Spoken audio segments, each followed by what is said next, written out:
जर तुमची मुलं किंवा लहान भाऊ बहीण शाळेत जात असतील तर ही बातमी तुमच्यासाठी अत्यंत महत्त्वाची आहे. आता शाळेबाहेर मिळणारा वडापाव, चिप्स आणि कोल्ड्रिंक्स बंद होणार आहेत. हो, बरोबर ऐकलं. महाराष्ट्राचे FDA आणि कमिशनर तुकाराम मुंढे सरांनी विद्यार्थ्यांच्या आरोग्यासाठी एक मोठा निर्णय घेतलाय.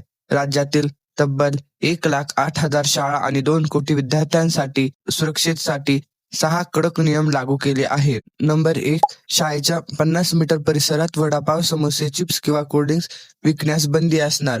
नंबर 2, जास्त फॅट, साखर आणि मीठ असलेले पदार्थ शाळेच्या आत किंवा बाहेर कुठेही चालणार नाहीत. नंबर 3, जंक फूडच्या कोणत्याही जाहिराती आता शाळेच्या परिसरात करता येणार नाहीत. नंबर 4, कंपन्यांना शाळेत फ्री सॅम्पल किंवा प्रमोशन स्टॉल्स लावून मुलांमध्ये आकर्षण निर्माण करता येणार नाही. नंबर 5, प्रत्येक शाळेच्या कॅन्टीनला FSSAIचे कडक नियम पाळावेच लागतील. आणि नंबर 6, हा नियम मिड डे मील, हॉस्टेलच्या किचन आणि अंगणवाड्यांना सुद्धा लागू होणार आहे. हा नियम मोडल्यास थेट लायसन्स रद्द होईल, मोठा दंड बसणार आहे आणि हा नियम व्यवस्थित पाळला जातो की नाही याची पूर्ण जबाबदारी मुख्याध्यापकांची असेल.